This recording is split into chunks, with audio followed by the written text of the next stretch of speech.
दुर्गा नदी के किनारे बसा एक गांव फूलपुर। गांव में कुछ 100-150 लोग रहते थे। अंजलि जो कि पास ही के जिले में रहती थी और 12वीं पास कर चुकी थी, उसके पिताजी ने बेटी को जल्दी विदा करने के लिए उसकी शादी फूलपुर गांव के मुकेश से करवा दी थी। मुकेश कभी स्कूल नहीं गया था और इस कारण वो पढ़ा लिखा नहीं था और बाकी गांव वालों की हालत भी मुकेश जैसी ही थी। मुकेश के घर में उसके माता पिता भी रहते थे।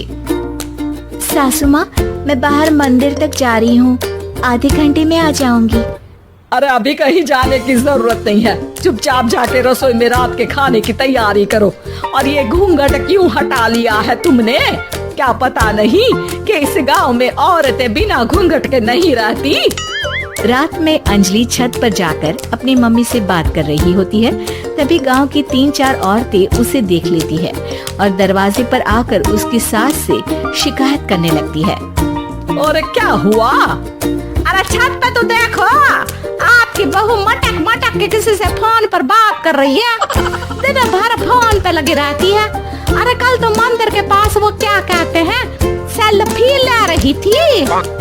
शहर की बहू रखना अच्छा शान की बात है, पर देखना इसके लक्षण से ये तो तुम्हारे परिवार को बदनाम ना कर दे।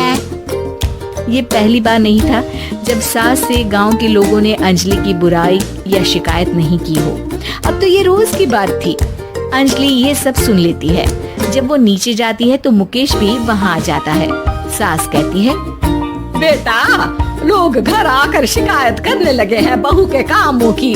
देख लो, पति हो, संयम से रखो इसे। माँ जी, मैं तो अपनी माँ से बात कर रही थी क्योंकि यहाँ कोई बात करने लायक ही नहीं है और अब मैं माँ के पास ही रहूंगी।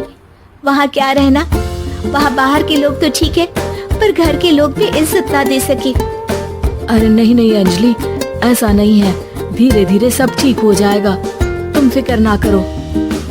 अरे बस कुछ बोलना ही नहीं है, सर पे चढ़ा रखा है बहू को।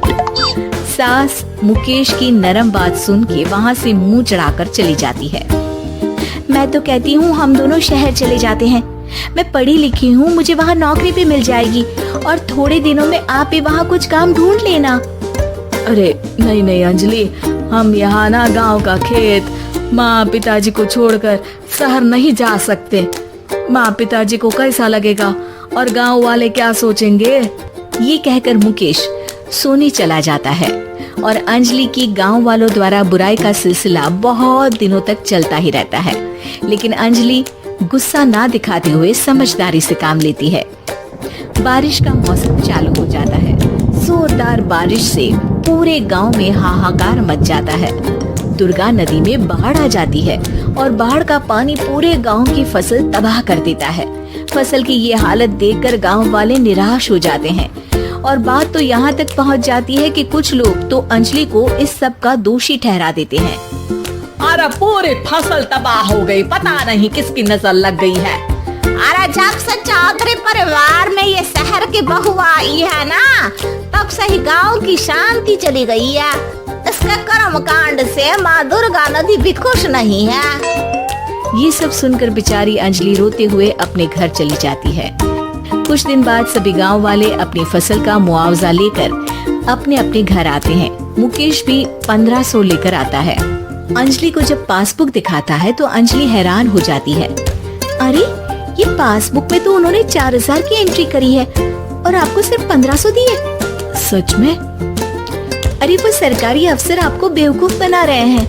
सरकार की तरफ से हमें 4000 मिले हैं लेकिन बाकी का सारा पैसा खुद ही खा रहे हैं। आप लोग के अनपढ़ होने का फायदा उठा रहे हैं। ये सब सुनकर मुकेश परेशान हो जाता है लेकिन अंजलि उसे हिम्मत से काम लेने को कहती है और सुबह होते ही मुकेश को पंचायत कार्यालय ले जाती है और साथ में गांव के और लोगों को भी। आप सरकारी बाबू क्या गांव के लोगों को बेवकूफ समझते हैं? आपको क्या लगता है ये पढ़े लिखे नहीं है तो आप कुछ भी मनमानी करेंगे? ये बेचारे दिन रात इतनी मेहनत करते हैं, ये हमारे अन्नदाता हैं, पर आप इनके साथ ऐसा धोखा करते हैं। अरे क्या बके जा रही है ये लड़की, किस धोखे की बात कर रही है? अपने कांड करके नदी माँ को नाराज करके हमारा नुकसान करके इसे चैन नहीं मिला क्या? सरपंच जी, इन सरकारी बाबू ने मुझे बेवकूफ बनाया है और मेरे हिस्से के पैसे खुद चट कर गए। बस ये सुनते ही सरपंच वहाँ से दुम दबाकर भाग जाता है।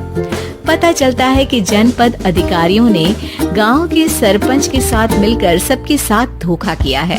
सब लोगों का विरोध शुरू हो जाता है और आखिर में अधिकारी सब गांव वालों के हिस्सों के बचे हुए पैसे उन्हें लौटा देते हैं और कई दिन तक सरपंच गांव में लौटता ही नहीं।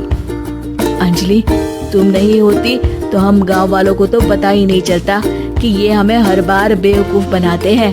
हाँ हाँ अंजलि बेटी, हमें माफ कर दो। हम सब तुम्हें बुरा भला कहते रहे, लेकिन तुमने ही आज हमें बेवकूफ बनाने से बचाया है। हमें तुम पर गर्व है बेटी। अब समझ आया कि सरपंच तुमसे नहीं, तुम्हारे पढ़े लिखे होने से नफरत करता था। क्यों ना इस बार हम अंजलि को ही सरपंच पद के लिए चुन ले? क्या कहते हो गांव वालों? पढ़ी लिखी सरपंच।